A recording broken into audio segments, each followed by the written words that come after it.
1 in sets right now since the Corrin patch happened, right?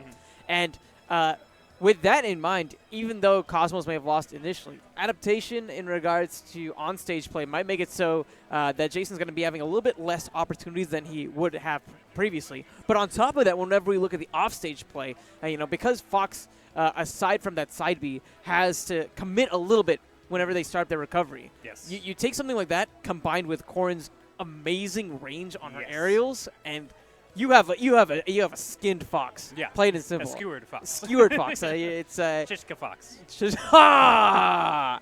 You did not. You did not. All right, Sethlon jokes aside. Bring the people at home. Ooh. Suferath versus CV Pop. CV Pop, I think I've seen him before. He was at Versus, I believe, for the past vs. present tournament. That was a Smash 4 and Smash 64 tournament. Okay.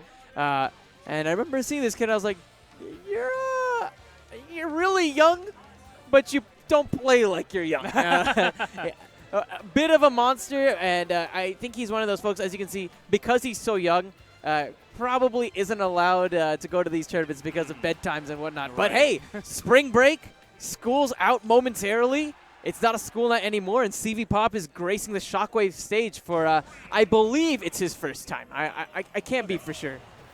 But here we go, CV Pop versus Suferath.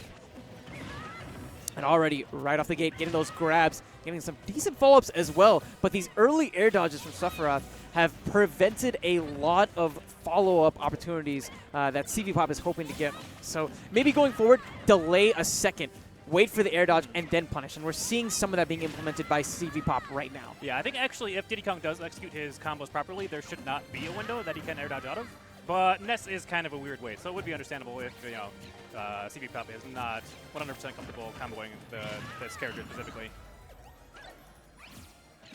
Either way, despite some early setbacks, this damage output, the damage alone just speaks volumes. 109 on Suferath to the mere 33, and the banana peel into down smash is, I don't know if that's exactly what he was looking for, because it's something I don't often see, but that's the bread and butter. Down tilt into up smash, stock 1 being taken in a minute, and Suferath has to figure out some answers towards this Diddy Kong.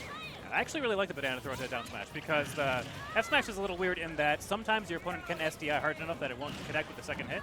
So if you're just if you're not looking for like a random kill where up smash won't kill yet, and you want to just put on damage, down smash is a pretty solid choice. And it pushes the opponent pretty far out and down. So.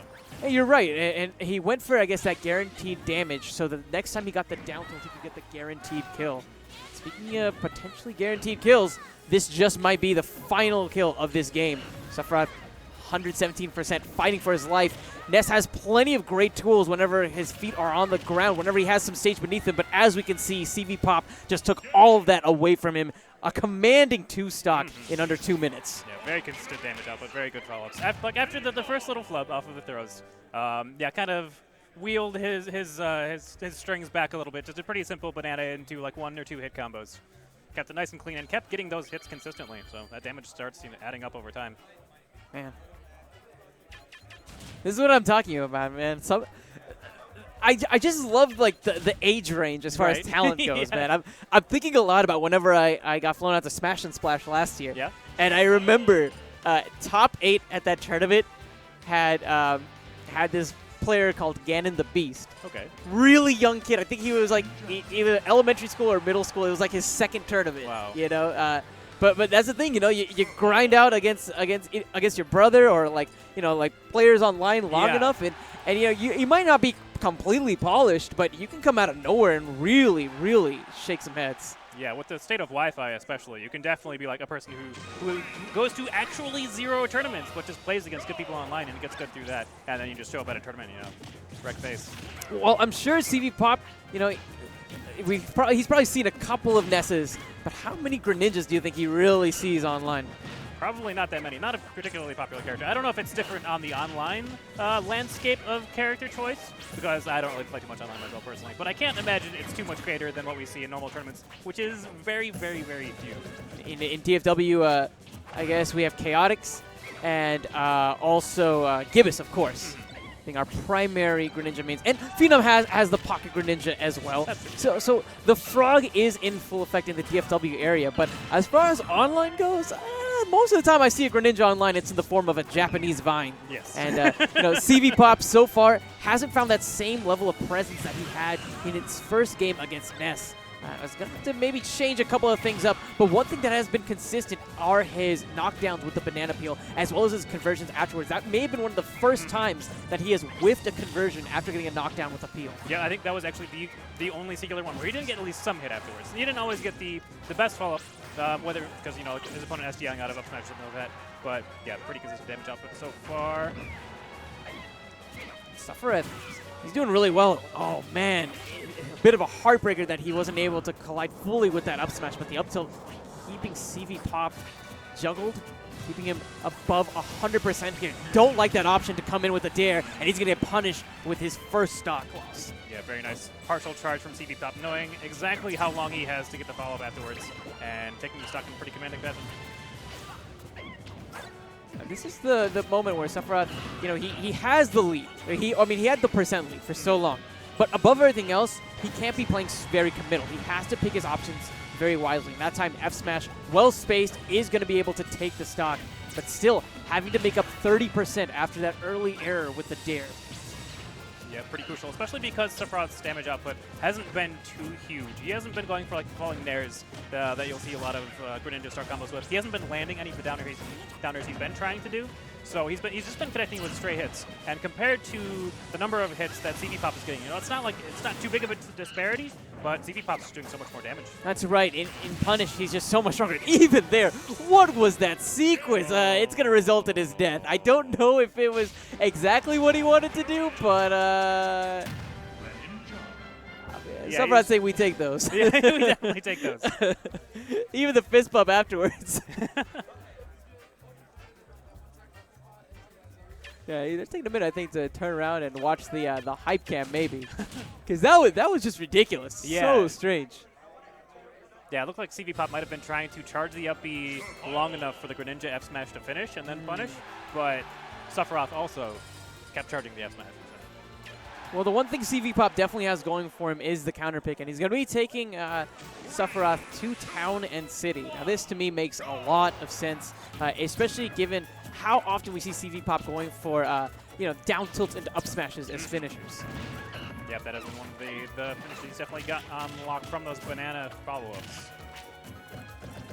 And also, I think the platforms, to some extent, might give him a little bit more room to potentially weave around some of the shurikens that caught him off guard in the last game.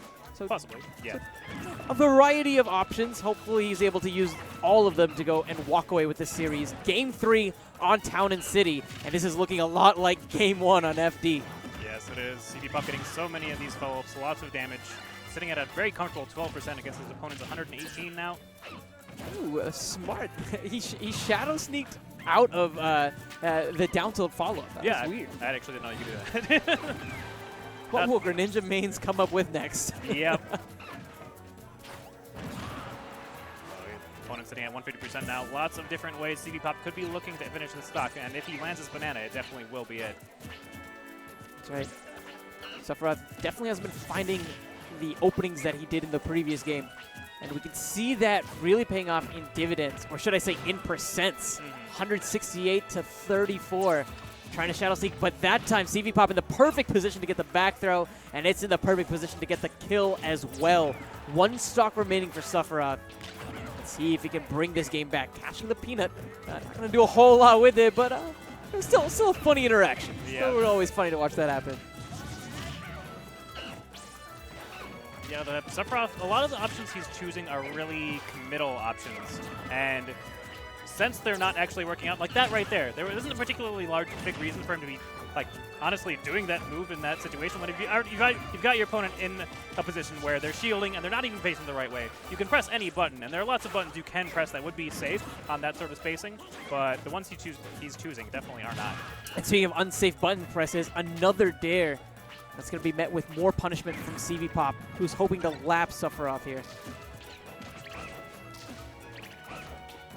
Waiting out the down smash attempt from CV Pop, but CV Pop still gets around Suferath, who was locked in those jabs. The last hit of the Shuriken, though, catching CV Pop off guard. And Suferath hoping to go ahead and get one of those up smash kills. Oh, again, misspacing the side B, going on stage instead of the ledge. Going to lose the stock to that Shuriken. You know, while Diddy has plenty of great ranging tools, I think that where CV Pop has been coming out on top is whenever he's able to close the distance more than anything else. Because when he's playing, I think the mid-range sort of game, or even in the full screen sort of game, Suferath is able to get a lot of these Shuriken hits. And I think that that's really proving to be a bit of a detriment to him. He has the percent lead for now, but he definitely has to make sure he can close out the stock. Great patience there. Getting the knockdown, but not getting much else afterwards. Yeah, very awkward position there, so his opponent ran into the banana instead of it actively hitting him. Oh. Yep, and if he, again, connects to this banana, it could very well be the end of the stock. Quick speed. Catching CV Pop off guard. Suferath still definitely has some fight in him. He could very well bring this game back. Misjudging whether or not the get up attack is going to cross up or not. There's actually a pretty big opportunity to miss. Oh my god! Wow. What was that comeback? CV Pop. Yeah, CV Pop He had everything going for him. But again, I really do feel like it was just that mid-range distance. You know, that mid-range distance. At all, I think also the fact Oh, he saved the replay? I think also He's just a boy. Go on, Sethland. I'm so sorry. I'm so sorry. But what else? Yeah, CV Pop, I think, was also, he was feeling that fact, you know, like the fact that whenever he had the mid-range, when his opponent had the mid-range, he was, you know, losing out on a lot. So he kind of freaked out a little bit and tried to just side B in and, like, take the space really quick. And it ended up being a very, very poor play. If he had just, you know, grabbed the ledge instead, landed on the ground, even if he got, like, F-smashed or something, he probably would have been okay, but on a stage like Town and City, getting caught by the sweet spot up smash with a Rage Greninja. When the counter pick comes back to bite you. Yeah. Silly, silly stuff. Suferath